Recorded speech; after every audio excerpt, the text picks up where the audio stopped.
Welcome everyone in your own channel Wangshan Valushar. Hi, it's me रात्रि शेख और आज मैं आप सबके साथ ही इस प्लेजरेबल टॉय का नेक्स्ट पार्ट स्टार्ट करने जा रही हूँ। फैन फिक्शन का नाम है ही इस प्लेजरेबल टॉय, ऑथर का नाम है रोज़ा 7B सोर्स से वाटपैड। इस फैन फिक्शन का पूरा क्रेडिट रियल ऑथर को जाता है।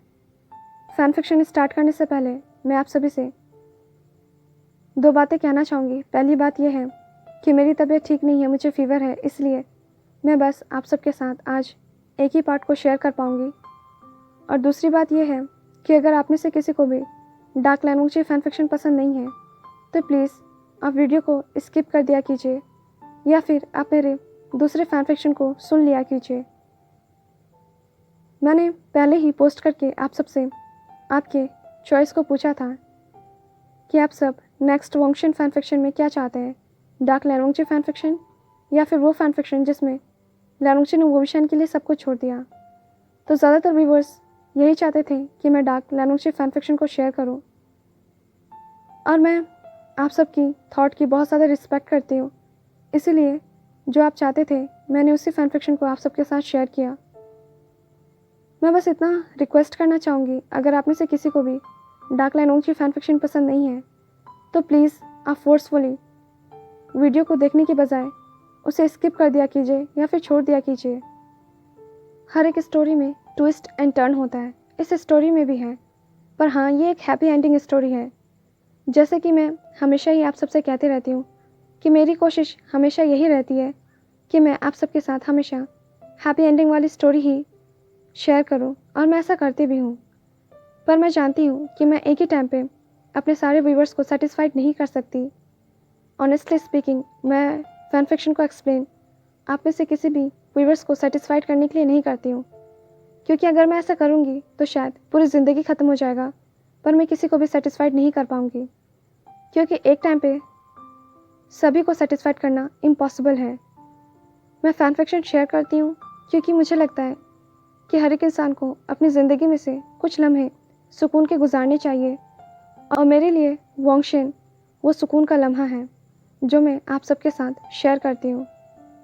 मैं बस इतना कहना चाहती हूँ कि अगर आप में से किसी को भी कोई स्टोरी पसंद नहीं आता या फिर किसी भी यूट्यूबर का या फिर स्टोरी टेलर का फैन फिक्शन पसंद नहीं आता या एक्सप्लेन पसंद नहीं आता तो प्लीज़ आप उस फैन फिक्शन को, उस स्टोरी को स्किप कर दिया कीजिए। आप जानते हैं कि यूट्यूब पे एक स्टोरी टेलर नहीं है या फिर एक ऑथर नहीं है जो फैन फिक्शन लिखती है, बहुत सारे ऑथर हैं। तो आपके पास बहुत सारे चॉइस है, आपके पास मल्टीपल चॉइस है। आप कहीं भी जाके किसी भी ऑथर के फैन फिक्शन को रीड कर सकते हैं, आप किसी भी स्टोरी टेलर के एक्सप्लेनेशन को सुन सकते हैं। ज़बरदस्ती करने से बेहतर है कि आप उस वीडियो को स्किप कर दें। मैं बस ये उन व्यूवर्स के लिए कह रही हूँ जिन्हें डार्क लैंग्वेज फैन फिक्शन पसंद नहीं है। मैंने आप सबको पहले ही इन्फॉर्म कर दिया था कि इस फैन फिक्शन में लैनोंगचे का कैरेक्टर बहुत डार्क है। सो प्लीज़ आप क्वेश्चन करना बंद कीजिए कि ऑथर ने ऐसी इमेजिनेशन क्यों की, ऑथर ने लैनोंगचे को कैरेक्टरलेस क्यों बनाया। ये सिर्फ एक इमेजिनेशन है और आप में से कोई भी व्यूवर्स ऑथर के इमेजिनेशन को कंट्रोल नहीं कर सकता। एटलीस्ट उन्हें इतना तो फ्रीडम दीजिए कि वो इमेजिनेशन कर पाए। हर स्टोरी की अपनी एक अलग कहानी होती है, हर ऑथर की अपनी एक अलग इमेजिनेशन होती है। अगर आप ऑथर की इमेजिनेशन को कंट्रोल करना चाहते हैं सो आई एम सो सॉरी, पर आप ऐसा नहीं कर सकते। फिर वो ऑथर अपनी इमेजिनेशन के अकॉर्डिंग हमारे साथ स्टोरी एक्सप्लेन नहीं कर पाएंगे। मुझे पता है हर किसी व्यूवर्स की अपनी चॉइस होती है, पर व्यूवर्स को भी ये समझना चाहिए कि ऑथर या फिर स्टोरी टेलर उनकी भी एक चॉइस हो सकती है। अब अगर मैं आपके साथ वो फैन फिक्शन शेयर करूं जिसमें मुझे अच्छा फील ना हो, जिसमें मुझे कंफर्टेबल फील ना हो या फिर जिसे मैं खुद ही इंजॉय ना करूं, तो क्या मैं उस फैन फिक्शन को आप सबके साथ शेयर कर पाऊंगी? और अगर मैं उस फैन फिक्शन को आप सबके साथ शेयर करूंगी तो भी आप सबको इतना अच्छा नहीं लगेगा सुनने में। सबकी एक चॉइस होती है, हमें हर किसी की चॉइस को रिस्पेक्ट करना चाहिए। आई नो बहुत सारे व्यूवर्स को मेरी ये बातें लेक्चर जैसी लग सकती हैं, मैं रिक्वेस्ट करना चाहूँगी उन व्यूवर्स से जो मेरी बातों को लेक्चर जैसा समझ रहे हैं, प्लीज़ वीडियो को स्किप कीजिए और आप वॉन्गशन फैन फिक्शन पर फोकस कीजिए। मैं अपनी बात को आप सबके सामने रखना पसंद करती हूँ क्योंकि इससे मिसअंडरस्टैंडिंग क्रिएट नहीं होता है। मैं आप सभी व्यूवर्स को ये बता देना चाहती हूँ कि स्टोरी टेलर और ऑथर भी आपकी तरह ही एक इंसान होते हैं और उन्हें भी बुरा लगता है अगर आप कुछ बुरा कमेंट करते हैं। सो प्लीज़, अगर आप किसी भी ऑथर या स्टोरी टेलर को रिस्पेक्ट नहीं दे सकते हैं तो उन्हें डिसरिस्पेक्ट भी मत किया कीजिए। वैसे मैं बहुत लकी हूँ क्योंकि मेरे साथ अभी तक ऐसा नहीं हुआ है और आगे ना हो इसलिए मैं आप सबको पहले ही इन्फॉर्म कर दे रही हूँ। हम सब ह्यूमन हैं और हम सब में ह्यूमैनिटी बहुत ज़्यादा ज़रूरी है। तो सबसे पहले इंसानियत को आगे रखिए और कुछ भी कमेंट करने से पहले 2 बार सोच लीजिए कि क्या आपको ये कमेंट करना चाहिए। मैं आप सभी व्यूवर्स को एक और बात बता देना चाहती हूँ कि आप सभी के कमेंट मेरे लिए बहुत ज़्यादा ही मायने रखते हैं, बहुत ज़्यादा स्पेशल रखते हैं। इनफैक्ट अगर किसी व्यूवर्स ने हार्ट का इमोजी भी मुझे भेजा है तो वो मेरे लिए बहुत ज़्यादा प्रीशियस है। ऑनेस्टली स्पीकिंग, वीडियो को एडिट करने में बहुत ज़्यादा ही टाइम लगता है, यानी कि आप लोग को लगता होगा कि एक फ़ैन फिक्शन शेयर करने में क्या है, पर मैं आप सबको इन्फॉर्म कर देना चाहती हूँ कि इसमें बहुत ज़्यादा हार्ड वर्क लगता है।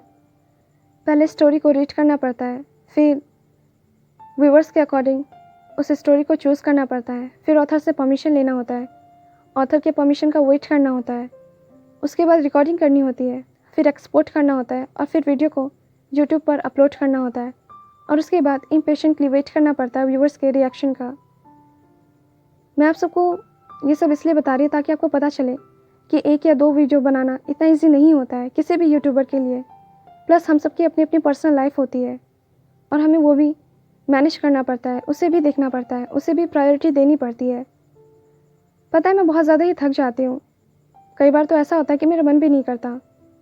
ऑफ कोर्स अगर आपका बॉडी थका हुआ हो, टायर्ड हो, तो आप हार्ड वर्क नहीं कर पाते, पर जब भी मैं आप सबके कमेंट को देखती हूँ तो मुझे नई एनर्जी मिलती है और वो एनर्जी मुझे आगे जाने के लिए बहुत ज़्यादा एनकरेज करती है। सो आप सबके कमेंट मेरे लिए बहुत ज़्यादा ही मायने रखते हैं, इसलिए प्लीज़ अगर आप कभी भी किसी भी ऑथर को, यूट्यूबर को, स्टोरी टेलर को कुछ भी कमेंट करते हैं तो 2 बार ज़रूर सोच लीजिएगा कि आपके उस कमेंट का उस ऑथर पे, उस स्टोरी टेलर पे, उस यूट्यूबर पे क्या असर पड़ेगा। थैंक यू सो मच, क्योंकि मुझे अभी तक आप में से किसी से भी ऐसे कोई भी कमेंट रिसीव नहीं हुआ है जिससे मुझे तकलीफ़ हो या बुरा लगे। मुझे आप सबसे बहुत ज़्यादा लव, केयर एंड सपोर्ट मिला है और मैं इसके लिए आप सभी को ग्रेटिट्यूड पे करती हूँ। प्लीज़ आप सभी मेरा ये ग्रेटिट्यूड एक्सेप्ट कीजिए। अगर मेरे किसी भी शब्दों से या मेरी किसी भी बात से आप में से किसी भी व्यूवर्स को तकलीफ़ हुई हो या फिर ठेस पहुँचा हो तो उसके लिए मैं माफ़ी चाहती हूँ, पर मुझे अच्छा लगता है डायरेक्टली अपनी बात आप तक पहुँचा देना। आई होप कि आप में से कोई भी मेरे इस थॉट से डिसएग्री नहीं होगा। Thank you so much all of you for your support, love and care. Thank you so much मेरे अब तक के सफ़र में मेरा साथ देने के लिए और मुझे इतना ज़्यादा एनकरेज करने के लिए। आई होप कि हम सब फ्यूचर में भी ऐसे ही रहें। आज के लिए शायद मैंने कुछ ज़्यादा ही बोल दिया। अगर आप में से किसी को भी मेरी बात पसंद ना आई हो तो उसके लिए आई एम सॉरी। सो चलिए फ़ैन फिक्शन को स्टार्ट करते हैं। रात में वोविशन लाइब्रेरी पवेलियन के बाहर लैनोशी का इंतज़ार कर रहा होता है। लैनोशी 1 घंटे बाद वहाँ पर आता है और वो वोविशन से कहता है, चलो विंग। वोविशन कहता है। इसके बाद वोविशन स्लोली नोट करता है। वोविशन बहुत डरा हुआ था, वो आने वाले सिचुएशन की वजह से बहुत ज़्यादा ही डरा हुआ था। उसे डर था कि पता नहीं आगे क्या होगा। लैनोशी वोविशन का हाथ पकड़ता है और उसे जिंगशी की तरफ ले जाता है। लैनोशी और वोविशन जिंगशी के बाहर थे। लैनोशी दरवाज़ा खोलता है। वोविशन पहले अंदर जाता है और फिर लैनोशी वोविशन को फॉलो करता है। लैनोशी वोविशन को कमांड देते हुए कहता है, यहाँ बैठो। वोविशन फ्लोर के पास बैठ जाता है। लैनोशी वोविशन को देखता है, फिर वो किचन में जाता है। लैनोशी टी प्रिपेयर करता है और फिर वो वोविशन के पास आकर बैठता है। लैनोशी अपने और वोविशन के लिए टी कप में डालता है। वोविशन हेजिटेंटली कहता है, लंचा, टी की कोई ज़रूरत नहीं है। लैनोशी टी को वोविशन की तरफ देते हुए कहता है, पी लो इसे। वोविशन हेजिटेंटली कप को पकड़ता है और एक सिप पीता है। जब वो दोनों टी को पी लेते हैं तब लैनोशी अपनी जगह पर से खड़ा होता है। लैनोशी वोविशन को ऑर्डर देते हुए कहता है, खड़े हो जाओ और मुझे फॉलो करो। वोविशन की बॉडी शिवरिंग करने लगती है। वोविशन आने वाली सिचुएशन के लिए होपलेस था। लैनोशी वोविशन को अपने रूम में ले जाता है। लैनोची का रूम बहुत ज़्यादा ही सिंपल था। उसके रूम में ज़्यादा डेकोरेशन नहीं था। लैनोची वोविशन से कहता है, विंग, खुद को प्रिपेयर कर लो क्योंकि आज मैं तुम्हारे साथ कुछ डिफरेंट करने जा रहा हूँ। अपने आउटर रोब्स को रिमूव करो और बेड पर बैठो। वोविशन स्लोली बेड की तरफ जाता है और अपने आउटर रोब्स को रिमूव करने लगता है। वोविशन लैनोची की तरफ देखता है। लैनोची भी अपना आउटर रोब्स को रिमूव करता है। अब वो दोनों अपने इनर रोब्स में थे। वोविशन बेड के मिडिल साइड में बैठा हुआ था। लैनोची वोविशन को देखता है और वो वोविशन के पास आता है। लैनोची वोविशन को हेड टू टॉय तकने लगता है। इसके बाद वो वोविशन के चिन को पकड़ता है। लैनोची स्लोली अपने फेस को वोविशन के लिप्स के पास लाता है और रफली उसे किस करने लगता है। वोविशन टाइटली लैनोची के शोल्डर को पकड़ लेता है। लैनोची वोविशन के लिप्स को सक करने लगता है और क्रूली वोविशन के लिप्स पर बाइट करता है। लैनोची अपने टंग को वोविशन के माउथ के अंदर डालता है और वोविशन के टंग को सक करने लगता है। वोविशन को ऑक्सीजन की कमी महसूस होने लगती है। वोविशन लैनोची को पुश करता है। लैनोची वोविशन को 1 मिनट के लिए छोड़ देता है ताकि वो ब्रेथ ले सके। वोविशन एक डीप ब्रेथ लेता है। लैनोची अब अपने हाथ को वोविशन के चेस्ट पर रखता है। वोविशन टाइटली लैनोची के हाथ को रोकने के लिए पकड़ लेता है। लैनोची वोविशन के हाथ को हटा देता है। वोविशन लैनोची से बैक करते हुए कहता है, लेंजा प्लीज़ ऐसा मत करो, मैं अभी इसके लिए प्रिपेयर नहीं हूँ। लैनोची वोविशन को डीप किस करते हुए कहता है, मैं आज नहीं रुकूंगा। वोविशन टाइटली अपनी आंखें बंद कर लेता है और अपने फेट को एक्सेप्ट कर लेता है। लैनोची वोविशन के शोल्डर से उसके इनर रोब्स को निकाल देता है। लैनोची वोविशन के शोल्डर पर किस करने लगता है और वो वहाँ पर बाइट मार्क देता है। वोविशन की आंखें आंसुओं से भर जाती है और वो साइलेंटली लैनोची को टॉलरेट करता है। इसके बाद लैनोची वोविशन के अपर बॉडी से इनर रोब्स को निकाल देता है। वोविशन अब हाफ न्यूड था। लैनोची वोविशन को बेड पर लेटाता है। वोविशन लैनोची को देखने लगता है। लैनोची वोविशन के नेक को सक करने लगता है और वो वहाँ पर किस करता है। उसके बाद वो वोविशन के कॉलर बोन पर किस करने लगता है। वोविशन मोन करने लगता है। लैनोची वोविशन के मोन को सुनकर और भी ज़्यादा हॉर्नी हो जाता है। वोविशन अपने मोन को कंट्रोल करने की कोशिश करता है पर वो कंटिन्यू मोन करने लगता है और वोविशन का मोन करना लैनोची को और भी ज़्यादा क्रेजी कर रहा था। वोविशन टाइटली बेडशीट को पकड़ लेता है। लैनोची वोविशन के अपर बॉडी को देखने लगता है और वो वोविशन के पूरे रोप्स को रिमूव कर देता है। वोविशन के बॉडी का हर एक पार्ट अब लैनोची को विजिबल हो रहा था। वोविशन अपने हाथ से अपने लोअर बॉडी को छुपाने की कोशिश करता है पर लैनोची उसके हाथ को हटा देता है। लैनोची वोविशन के ईयर्स के पास आता है और कहता है, विंग, अपने लेग को स्प्रेड करो। लैनोची ये सब कुछ एक डीप और सेक्सी वॉइस में बोल रहा था। वोविशन बैक करते हुए कहता है, नहीं लेंजा प्लीज़, मुझे अशेम्ड फील हो रहा है। लैनोची वोविशन को कमांड देते हुए कहता है, मैंने जो कहा वो करो। वोविशन अपने लेग्स को स्प्रेड करता है। लैनोची वोविशन की तरफ देखने लगता है और एक डीप शाय करता है। लैनोची वोविशन के इनर थाइस को टच करने लगता है। उस टच की वजह से वोविशन डीप ब्रेथ लेने लगता है। लैनोची वोविशन के इनर थाइस को किस करता है। इसके बाद लैनोची वोविशन के बैली को लिक करने लगता है। वोविशन की बॉडी शिवरिंग करने लगी थी और वो अपनी आंखें बंद कर लेता है। लैनोची अपने रोप्स को रिमूव करता है। लैनोची अपने बॉडी को वोविशन के बॉडी से रब करता है। वोविशन मोन को कंट्रोल नहीं कर पाता और लैनोची वोविशन के मोन के साउंड को बहुत ज़्यादा ही इंजॉय करता है। 1 घंटे तक लैनोची वोविशन के पूरे बॉडी पर किस करता है और डीप लव बाइट मार्क देता है। वोविशन भी लैनोची के टच से मेल्ट होने लगता है। वोविशन थोड़ी देर के लिए भूल गया था कि लैनोची उसे एक प्लेरेजेबल टॉय की तरह यूज़ कर रहा है। लैनोची के टच की वजह से वोविशन भी हॉट फील करने लगता है और कहीं ना कहीं वोविशन भी अपनी बॉडी पर लैनोची के टच को फील करना चाहता था। वोविशन पूरी तरह से मैसी हो गया था। उसके हेयर भी मैसी हो गए थे। लैरोंगची वोविशान से कहता है, जाओ जाकर नहा लो, उसके बाद तुम यहाँ से जा सकते हो। वोविशान नोट करता है और वो बाथरूम में आता है। वोविशान नहाता है और ख़ुद को ड्रेस करता है। फिर वो बाथरूम से बाहर आता है। लैरोंगची वोविशान को देखने लगता है और उसके पास आता है। लैरोंगची वोविशान के वेस्ट को पकड़ता है और उसे किस करने लगता है। इस बार वोविशान खुद को ऐसा करने से नहीं रोकता और वो भी लैरोंगची को किस रिटर्न करता है। लैरोंगची समझ जाता है कि अब वोविशान उसके लिए मेल्ट होने लगा है। वोविशान अब लैरोंगची के टच को पसंद करने लगा है। लैरोंगची किस को ब्रेक करता है और वो वोविशान के साथ जिंगशी से बाहर आता है। वोविशान लैरोंगची को देखने लगता है और फिर वो अपने रूम की तरफ जाने लगता है। लैरोंगची वोविशान को तब तक देखता रहता है जब तक कि वो वहाँ से डिसअपेयर नहीं हो जाता। इसके बाद लैरोंगची जिंगशी में आता है। जब वोविशान अपने रूम में आता है तो वो साइलेंटली अपने बेड पर सो जाता है। वोविशान जांग यानली और जैंग चेंग को कुछ भी नहीं बताता। अगले दिन लाइब्रेरी पवेलियन में लैरोंगची वोविशान को किस कर रहा था और वोविशान भी उस किस को लैरोंगची को रिटर्न कर रहा था।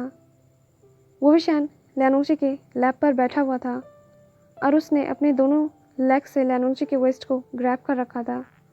लैरोंगची वोविशान के इस बिहेवियर से बहुत ज़्यादा सेटिस्फाइड फील करता है और वह किस ब्रेक करने के बाद वोविशान की तरफ देखने लगता है। लैरोंगची वोविशान से कहता है, विंग, आज मैं केई टाउन जा रहा हूँ, तुम्हें भी मेरे साथ आना होगा। वोविशान कहता है, ठीक है। लैरोंगची अपनी सीट पर से खड़ा होता है और लाइब्रेरी पवेलियन के डोर को ओपन करता है। वोविशान भी अपनी सीट पर से खड़ा होता है। लैरोंगची कहता है, चलो। वोविशान कहता है, अभी? लैरोंगची कहता है, वोविशान लैरोंगची को फॉलो करने लगता है। थोड़ी ही देर में वो दोनों केई टाउन में आते हैं। वोविशान मार्केट सीन को ऑब्जर्व करने लगता है। लैरोंगची खुद के लिए ज़रूरत की चीज़ों को खरीदता है। वोविशान हर एक शॉप की तरफ देखने लगता है पर वो कुछ भी नहीं खरीदता क्योंकि उसके पास मनी नहीं था। लैरोंगची वोविशान से पूछता है, विंग, क्या तुम कुछ स्पाइसी खाना चाहते हो? वोविशान कहता है, नहीं लंचा। लैरोंगची कहता है, विंग, यहाँ पास में ही एक रेस्टोरेंट है, वहाँ पे बहुत अच्छे ही स्पाइसी फूड मिलता है, तुम चाहो तो तुम खा सकते हो। वोविशान पाउटी लिप्स बनाते हुए कहता है, पर इस वक्त मेरे पास मनी नहीं है। लैरोंगची कहता है, कोई बात नहीं विंग, मैं तुम्हारे फूड के लिए पे कर दूंगा। अगर तुम कुछ खाना चाहते हो तो तुम खा सकते हो।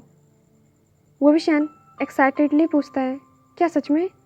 लैरोंगची कहता है, इसके बाद वो दोनों एक रेस्टोरेंट में आते हैं। वोविशान अपने लिए स्पाइसी फूड को ऑर्डर करता है और लैरोंगची अपने लिए प्लेन सूप को ऑर्डर करता है।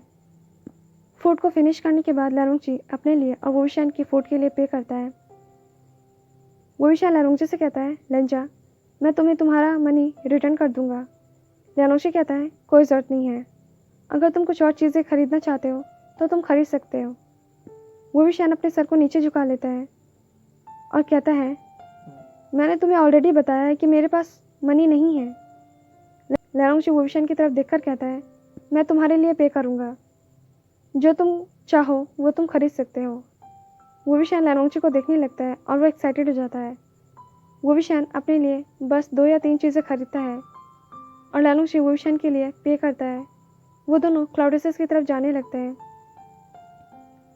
वोविशान अपने मन में सोचता है, मुझे लगता है कि लेंचा मुझे पसंद करता है, इसलिए उसने मेरे साथ फिज़िकल रिलेशनशिप बनाया और आज उसने मेरे लिए ये सारी चीज़ें खरीदी और इन सारी चीज़ों के लिए पे किया।